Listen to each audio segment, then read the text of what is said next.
Industriya ng paghahabi o weaving, yan ngayon ang sinusuportahan ng bagong bukas na Handloom Weaving Center ng Department of Science and Technology.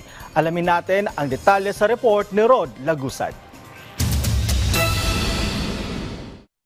Para mas matulungan pa ang textile industry mula sa mga nagtatanim, naghahabi hanggang sa pagbebenta ng mga ito, inilunsad ng Philippine Textile Research Institute ng DOST ang Philippine Handloom Weaving Center. Ayon kay DOST PTRI Director Julius Lianio, may iba't ibang function na naturang center na inaasahang malaki ang maitutulong sa industriya. Kasama na rito ang weaving training at technical support kung saan nakapaloob dito ang basic at advanced handloom weaving, ang pagtutok sa weave design, innovation and product, kasama na ang quality assessment at standards development. The Philippine Handloom Weaving Center po ay isang pagpupugay sa ating mga habi.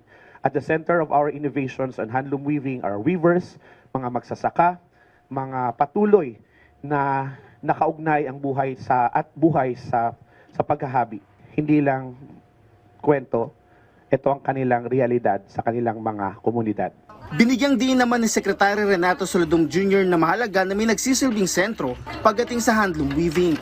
Kasi kung may sentro ka, mas madaling mag-coordinate, lalong-lalo yung mga interesado na bagito, pwede silang pumunta at makita kung ano pa yung mga opportunities na pwede nilang makuha out of the Philippine Tropical Fabric. Isa si Lydia na una nang sumailalim sa training ng PTRI para matuto na maghabi.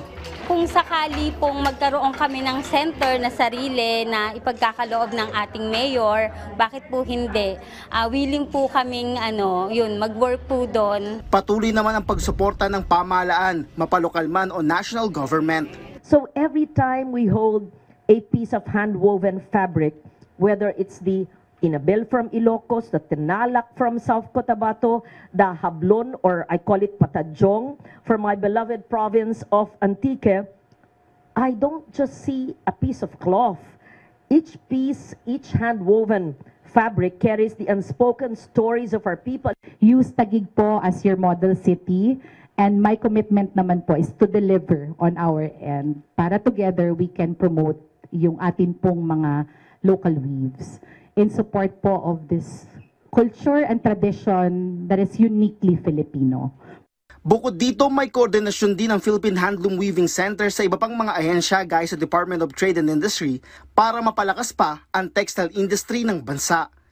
Rod Lagusad para sa Pambansang TV sa Bagong Pilipinas.